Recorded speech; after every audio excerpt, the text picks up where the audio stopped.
नमस्कार साथियों। नारी सशक्तिकरण का स्रोत उज्ज्वला।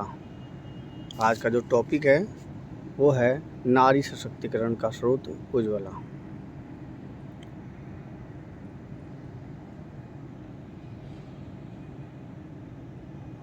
ये उज्ज्वला योजना से संबंध है। भोजन पकाने में सुगमता और स्वास्थ्य लाभ बढ़ाने वाली साबित हुई उज्ज्वला योजना। इसकी फाइल फोटो है।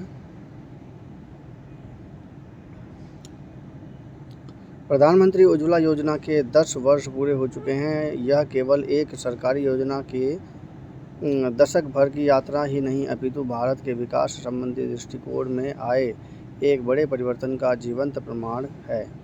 इस योजना के माध्यम से महिलाओं को केवल लाभार्थी नहीं बल्कि राष्ट्र के विकास की सबसे मजबूत आधारशिला के रूप में प्रतिष्ठित किया गया।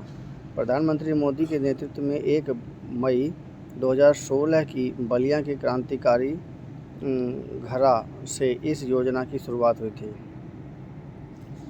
बलिया की क्रांतिकारी धरा जो है 1 मई 2016 से वहाँ पे ये स्टार्ट की गई थी। पेपर में आ सकता है कि उज्ज्वला योजना कहाँ से स्टार्ट हुई, तो बलिया के क्रांतिकारी धरती पर 1 मई 2016 से स्टार्ट हुई। उज्ज्वला योजना ने स्वच्छ ईंधन उपलब्ध कराने की दिशा में एक ऐतिहासिक पहल की है।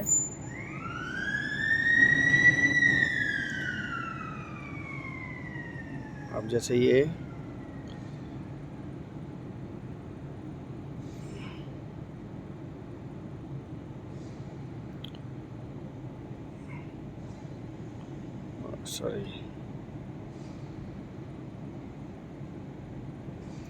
तो ये मेन है।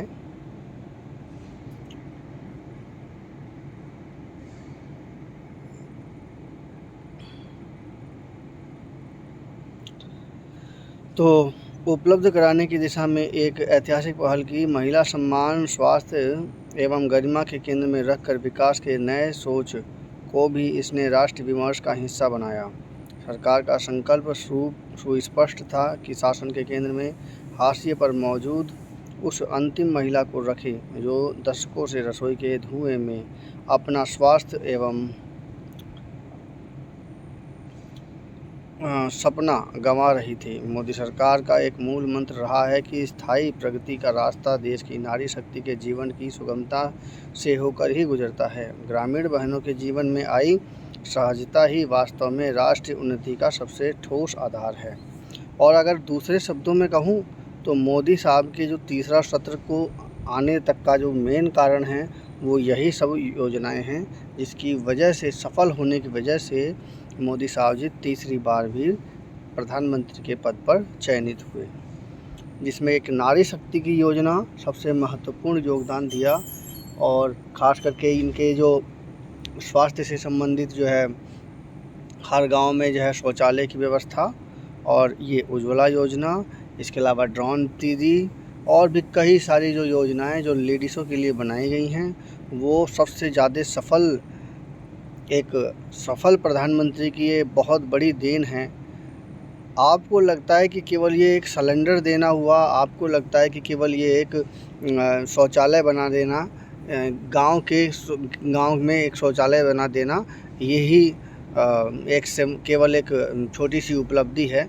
अगर इसको दूसरे ढंग से देखा जाए, यानी कि एक लंबे दौर पे देखा जाए, तो ये बहुत ही बड़ी, बहुत ही फ़ायदेमंद, एक अच्छे राष्ट्रपति, एक अच्छे योग्य नेतृत्व की एक पहचान होती है कि किसी भी लाइन, जब अभी बताया ना कि मूल मंत्र मोदी सरकार का रहा है कि स्थायी प्रगति का रास्ता देश की नारी शक्ति के जीवन की सुगमता से होकर ही गुजरता है। जो पॉइंट है, केवल इस चीज़ को ध्यान में रखते हुए जो मोदी साहब की जो टीम है, यानी बीजेपी की जो योजना है, वो उसने काम किया है, जिसकी वजह से इन्होंने सफलता पाई है।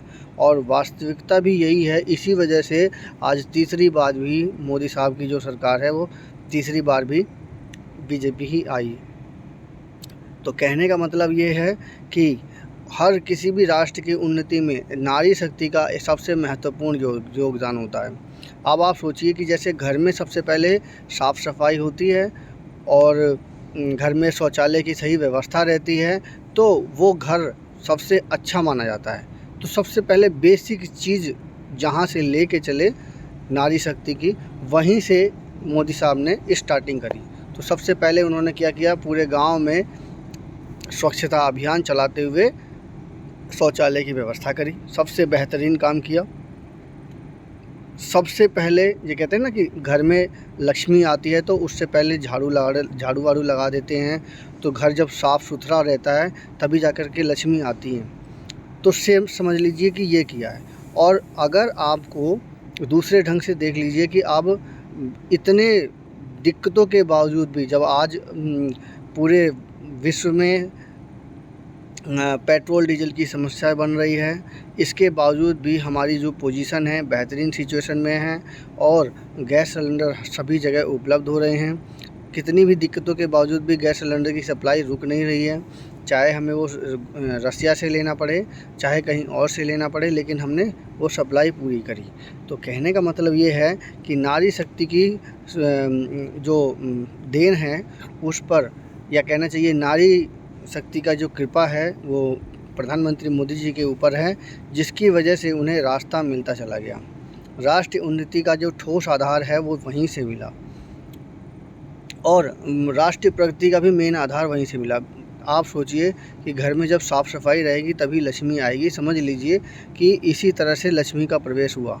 और सच बताऊं तो अगर आगे भी पार्टी को या देश की तरक्की को आगे भी करवाना है तो इस स्वास्थ्य वाली योजना और गांव की साफ़ सफाई या घरों की साफ़ सफाई, इस प्रकार की योजना को एक बार और भी लाना चाहिए, जिससे कि जन जागरूक अभियान की तरह लोग काम करें। आप सोचिए कि गली मोहल्लों में भी पॉलीथीन या अन्य डस्टबिन के सामान ऐसे ही पड़े रहते हैं, लेकिन जब ये जन जागरूकता आएगी तो हर व्यक्ति अपनी जिम्मेदारी समझेगा। आप जापान में या कहीं और जाके देखिए कि रोडों पे किसी भी प्रकार की कोई गंदगी नहीं मिलती है। जहाँ पर गंदगी मिलती है समझ लीजिए अलक्ष्मी का प्रवेश होता है। तो ये समझ लीजिए सबसे पहले मोदी साहब ने ये जो काम किया वो एक उल्लेखनीय या और कहना चाहिए एक सही तरीके से कदम उठाया हुआ काम रहा है। महिला नेतृत्व वाले विकास का जो संकल्प प्रधानमंत्री जी ने लिया था, उज्ज्वला योजना की सफल यात्रा उसी संकल्प को साकार करते हुए करोड़ों महिलाओं को सम्मान, बेहतर जीवन का आधार बना है। करोड़ों महिलाओं के क्या 150 करोड़ की आबादी है, उसमें आधा मान लो तो 75 करोड़ की आबादी हो गई। कम है अभी 75 करोड़। उसके बाद जो है बाकी जो छोटे हैं वो तो अलग हैं। स्वच्छ रसोई ऊर्जा की दिशा में यह दुनिया का सबसे बड़ा अभियान है। दुनिया का सबसे बड़ा अभियान भारत सरकार ने सफल किया, ये बड़ी उपलब्धि है।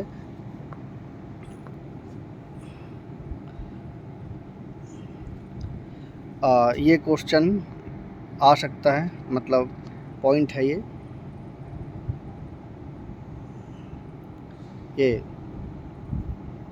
स्वच्छ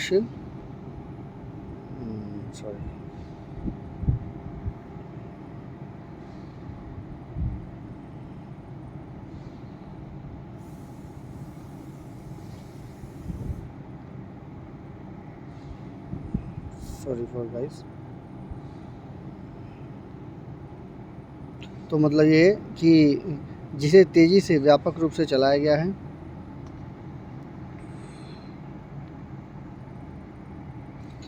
तो ये स्वच्छ रसोई ऊर्जा की दिशा में यह दुनिया का सबसे बड़ा अभियान है और इसी वजह से मोदी साहब की जो सरकार है वो सफल रही है। ऐसे ही स्वच्छता पर जो अभियान चलाया गया था वो भी सबसे महत्वपूर्ण रहा है। जिस तेज़ी और व्यापक स्तर पर इसे लागू किया गया उसकी मिसाल कहीं नहीं। इस योजना ने करोड़ों महिलाओं की पीढ़ियों से चली आ रही कठिन दिनचर्या को बदला। देखिए मैंने बताया था ना, प्रत्येक व्यक्ति के ऊपर, प्रत्येक घर के ऊपर इसका असर पड़ा है, जिसकी वजह से ये प्रोग्राम आगे बढ़ा। तो दिनचर्या पर असर पड़ा है और उसे स्वाभिमान का पुनर्स्थापना का माध्यम बना। यह योजना सबका साथ सबका विकास के मंत्र को व्यावहारिक रूप से देने वाली सरकार की प्रारंभिक और सबसे प्रभावशाली जन कल्याणकारी पहलों में एक मानी जाती है। और सच बताऊं तो इस योजना को बार बार स्टार्ट करते रहना चाहिए। इसी प्रकार की योजनाओं को बार बार स्टार्ट करते रहना चाहिए ताकि जनता में कि जो उनकी जो दिनचर्या है उनकी उसमें बार बार स्लीपिंग पोजीशन ना आए। जब तक जनता जवान रहेगी तो काम अच्छा चलता रहेगा। जनता बूढ़ी हो गई, जनता लापरवाह हो गई तो काम भी अच्छा नहीं चलेगा। तो विकास को समाज के अंतिम पायदान तक पहुंचाने का कार्य किया है। जैसे कि गांधी जी ने कहा था ना कि विकास को समाज के अंतिम पायदान तक पहुंचाना है, और उसी काम में इन्होंने सबसे अच्छा काम किया है। उज्ज्वला से पहले की तस्वीर बहुत चुनौतीपूर्ण थी। अप्रैल 2015 तक भारत में एलपीजी का दायरा 56.2% परिवारों तक ही सीमित था। यह एक विडंबना थी कि बिजली तो गांव तक पहुंच रही थी, लेकिन रसोई का ईंधन अब भी सदियों पुराना था। राष्ट्रीय परिवार स्वास्थ्य सर्वेक्षण 4 के अनुसार उस समय 44% परिवार ही स्वच्छ ईंधन का उपयोग कर पा रहे थे। उज्ज्वला ने इस खाई को पाटने का काम किया। उसके तहत कम आय वाले परिवारों की महिलाओं के नाम पर बिना किसी सुरक्षा राशि के गैस कनेक्शन दिए गए। और सच बताऊं तो बिना किसी सुरक्षा राशि के गैस कनेक्शन दिए गए, ये बहुत बड़ी उपलब्धि है। और सच बताऊं तो सरकार को, यानी कि मोदी सरकार को, अगली जो योजना है वो इसी आधार पर बनानी चाहिए कि देखिए अभी हॉर्मुज संकट की वजह से, हॉर्मुज जल अनुबंध में बाधा की वजह से पूरे देश में गैस संकट का आ रहा है। तो एनर्जी सोर्सेस एक वो मेन आधार है। तो मतलब अगर हम घर घर में अगर हम एनर्जी सोर्सेज के लिए अगर हम जगा दें, जनता को जागरूक कर दें, तो इस अभियान में हम सफल हो सकते हैं। एक बार जनता जाग गई तो आगे की हमारे को कोई भी दिक्कत नहीं आएगी। उसके लिए किसी भी मतलब सुरक्षा राशि को ध्यान में रखते हुए एक योजना इस प्रकार की भी कर दी जाए कि या तो बायोगैस सिस्टम से या फिर किसी अन्य माध्यम से, बहुत सारे सोर्सेस होते हैं, पवन ऊर्जा हो गया या अलग तरह की कोई जगह हो गई, हर गांव में एक एनर्जी सोर्सेस हो। उस सोर्सेस का इस्तेमाल गांव के लोग खाना बनाने में और अन्य कामों में करने लगे। इस प्रकार की एक जन जागरूक अभियान अगर चला दे तो निश्चित है कि हम बाहरी ताकतों के वश में नहीं रहेंगे। जैसा कि अभी खाड़ी देशों में संकट आया तो हमारे देश में संकट आ गया। यानी कि बाहर से कोई भी संकट आता है तो उसका सीधा हमारे इकोनॉमिक पर असर पड़ता है, हमारे घरों के रोटियों तक पे असर पड़ गया था। ऐसी स्थिति में हमें जन जागरूक अभियान अगर इस प्रकार का भी चला दें कि एनर्जी सोर्सेस, जिससे कि हमारा घरेलू काम पूरा होता है, अगर वो सोर्सेस हर गांव में, हर घर में उपलब्ध होना शुरू हो जाए तो हम एक बहुत बड़े अभियान को हम सफल कर सकते हैं। अब उस सफल अभियान के लिए पहले योजना बनानी पड़ेगी कि ग्राम प्रधान को किस प्रकार से क्या चीज़ मुहैया कराई जाए कि वो इस अभियान को पूरी तरह से सफल बनाएं। इसे 2019 तक बढ़ाकर 8 करोड़ कर दिया गया। उज्ज्वला 2.0 ने उन प्रवासी परिवारों को चिंता भी दूर कर दी जिसके पास स्थायी पते का प्रमाण नहीं था। यही सबसे बड़ी उपलब्धि है कि उज्ज्वला योजना से जो बाहर के प्रवासी लोग हैं उनको भी मतलब सुविधा दी गई है। और सबसे बड़ी बात यह है, यही सबसे बड़ी सुविधा है, क्योंकि अगर हम घर में रहते हैं तो हम लोग अपने वैकल्पिक स्रोतों का भी इस्तेमाल कर लेते हैं, लेकिन अगर हम लोग बाहर कहीं प्रवासी के रूप में अगर रह रहे हैं तो वहाँ पर हमारे को खाना बनाने में दिक्कत आएगी। और ऐसी स्थिति में उज्ज्वला 2.0 का जो प्रोग्राम है उसको बहुत अच्छा चला करके सरकार ने बहुत ही ज़बरदस्त काम किया। वोटिंग सिस्टम को अपने हाथ में ले लिया। इस तरह से ऐसे ही नहीं बीजेपी तीसरी बार शासन कर पाई है। उसके हर एक काम को देखते हुए योग्यता एक स्पेशल निकल के आई है, तब जा कर के वो तीसरी बार आई है। क्योंकि इस समय जब आधुनिक काल चल रहा है, हर चीज़ एकदम सटीक है, बहुत सारी विपक्षी पार्टियां ईवीएम मशीनों का आरोप लगा करके अपना अपना जो है वोट लेना चाह रही हैं, लेकिन फिर भी जो बीजेपी की सरकार है वो बहुत अच्छा काम कर ले रही है। उनके कुछ ना कुछ ऐसे जो टारगेट हैं और उस टारगेट को कैसे अचीव करना है, ये जो अचीवमेंट की जो टारगेट का जो प्रोसेस है, यही सबसे अच्छा है, जिसकी वजह से आज तीसरी बार भी बीजेपी की सरकार आ पाई है।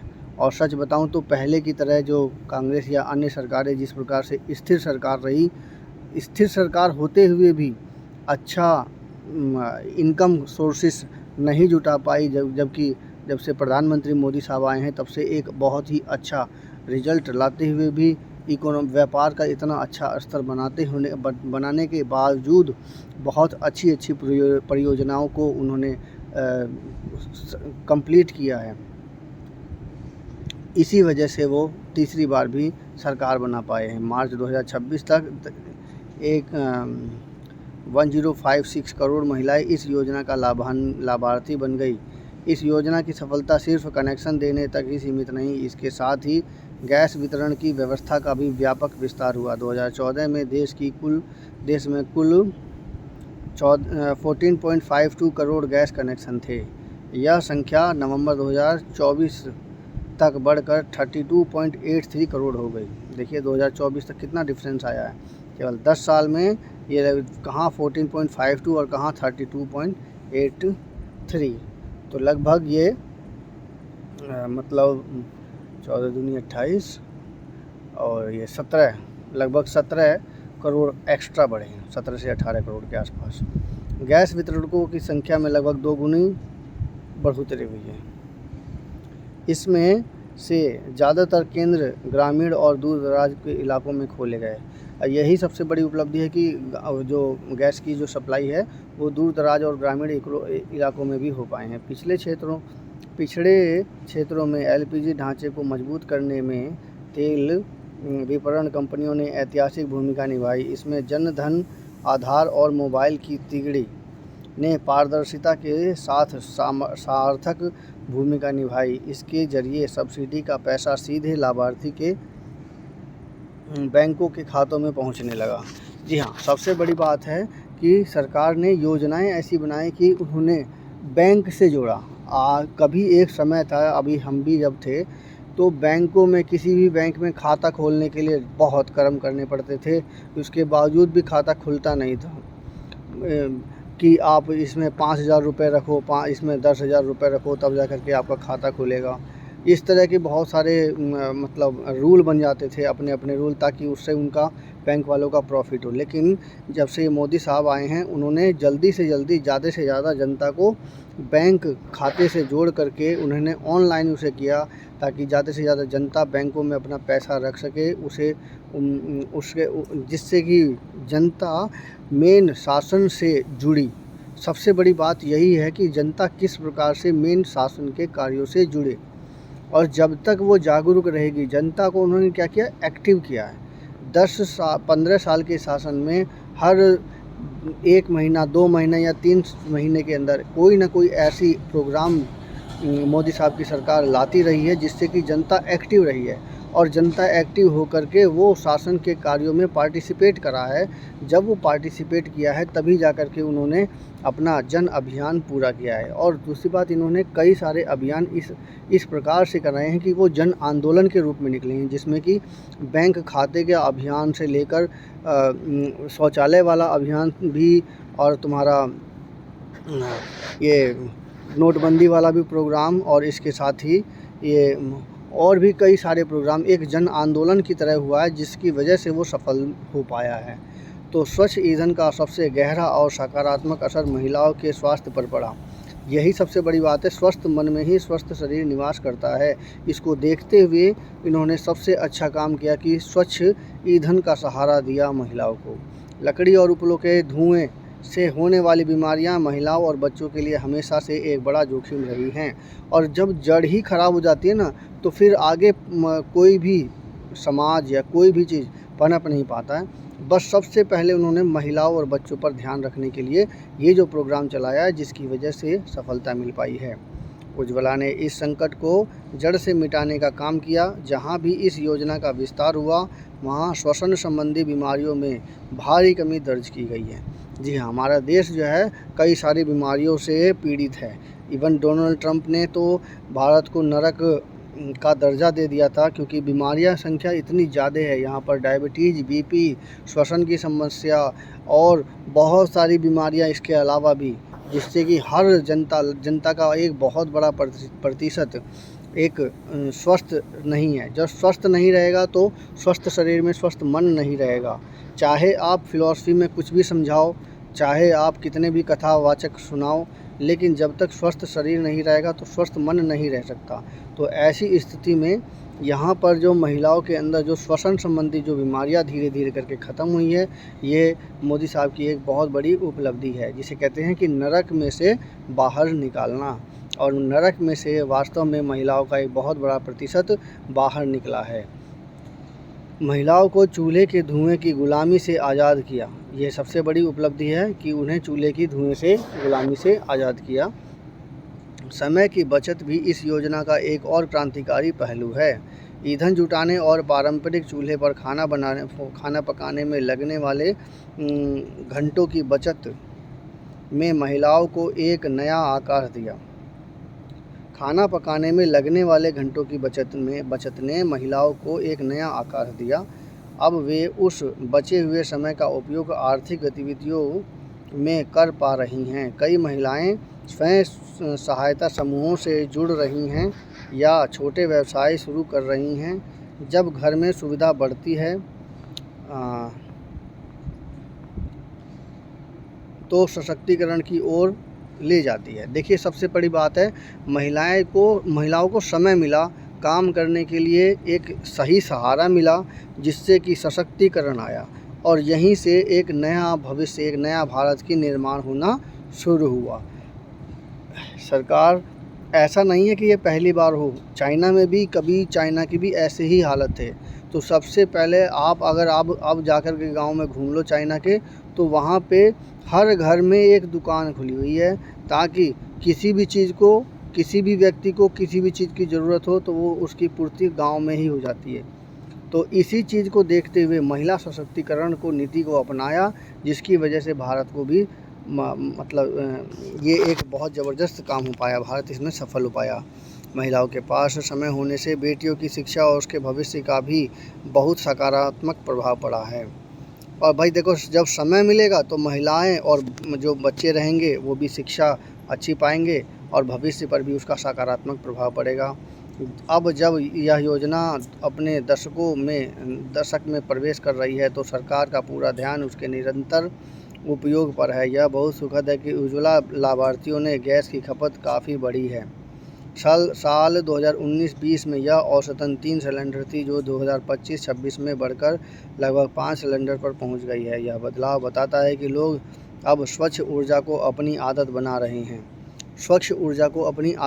हैं। यही सबसे बड़ी उपलब्धि है, जिससे कि हम बीमारियों से बच गए हैं। और सरकार को चाहिए कि एक ऐसा जन आंदोलन भी चलाए, जिससे कि स्वस्थ शरीर में स्वस्थ मन निवास करे वाले रूल्स से फॉलो होते हुए ये जो बीपी के, डायबिटीज़ के और ये जो जितने भी जो मरीज़ हैं, इनको एक लाइन में ला करके उन्हें ठीक करना शुरू करे। चाहे अपने रूल लगाए, जिससे कि वो स्वस्थ शरीर में स्वस्थ मन निवास करने वाला रूल फॉलो हो सके। सरकार भी लक्षित सब्सिडी और छोटे सिलेंडर जैसे विकल्पों के जरिए सुनिश्चित करने में लगी है कि लागत कभी बाधा न बढ़े। देखिए, ये सबसे बड़ी बात है कि लागत कभी बाधा ना बने, ऐसा नियम बनाते ही वो उसमें सफल हो गई है। उसके लिए उन्होंने छोटे सिलेंडर का विकल्प भी चुना है और यही सबसे बड़ी उपलब्धि है, जिसकी वजह से उज्ज्वला योजना सफल हो पाई है। सरकार का उद्देश्य स्पष्ट है कि स्वच्छ रसोई का यह सफ़र स्थायी बने। प्रधानमंत्री के दृष्टिकोण में महिला सशक्तिकरण केवल एक नीतिगत नारा नहीं, बल्कि यह एक ऐसी व्यवस्था है जो ज़मीनी स्तर पर परिणाम देती है। नारी शक्ति वंदन अधिनियम से लेकर बजट में महिलाओं के लिए बढ़ी हुई हिस्सेदारी तक हर कदम इसी दिशा में है। इसी क्रम में उज्ज्वला योजना भी इसका प्रमाण बनी, और जब नीतियाँ संवेदनशीलता के साथ बनती हैं तो करोड़ों जिंदगियों को बदल देती है। धुएं से आज़ादी और रसोई में सम्मान की बहाली ही विकसित भारत की सच्ची पहचान है। या जब घर की रसोई में सुविधा का उजाला होता है तो पूरा देश आगे बढ़ता है। उज्ज्वला योजना भारत की नारी शक्ति के प्रति हमारी अटूट प्रतिबद्धता का प्रतीक है। तो ये एक बहुत ही महत्वपूर्ण योजना थी। नारी सशक्तिकरण के आधार पर किस प्रकार से उज्ज्वला योजना को पास करके सरकार ने अपना बड़ा योगदान देश के लिए दिया, और इसी प्रकार के योगदान किस प्रकार से इन्होंने टारगेट बनाया, किस प्रकार से उन्हें उसे अचीव किया, इस अचीवमेंट के टारगेट को पूरा करना ही बीजेपी की सबसे बड़ी श्रेय रहा है। कोई होता है कोई टारगेट पूरा करना, एक होता है पूरा टारगेट को अचीव कर लेना, और तीसरा होता है उस टारगेट को अचीव करके उससे एक नया युग की स्थापना करना। तो यहाँ पर एक ये उज्ज्वला योजना इसी प्रकार के नए युग की स्थापना में एक बहुत ही बड़ा कदम रहा है, और इसी वजह से सरकार तीसरी बार भी आई है, क्योंकि भाई आधी आबादी तो औरतों की है, और उसी गैस सिलेंडर की वजह से अगर एक गैस सिलेंडर एक घर में आया तो उसकी वजह से पूरा परिवार उसके हाथ में बँट जाएगा। तो इन्हीं सब चीज़ों को देखते हुए बहुत ही अच्छा कदम, बहुत सही तरीके से ये कदम उठाने के बाद इसे सफल करना सबसे महत्वपूर्ण रहा है। और वो पार्टी जो बीजेपी ने इस प्रकार से जो शासन किया है वो एक बहुत ही काबिले तारीफ़ है। मेरी ये समीक्षा कैसी लगी कृपया कमेंट कीजिए, मेरे चैनल को सब्सक्राइब कीजिए। मेरे इस चैनल पर कंपटीशन से रिलेटेड क्वेश्चन जो करंट के समय में चलते हैं वो आते रहते हैं। कृपया मेरे चैनल को सब्सक्राइब कीजिए, शेयर कीजिए, कमेंट कीजिए। धन्यवाद।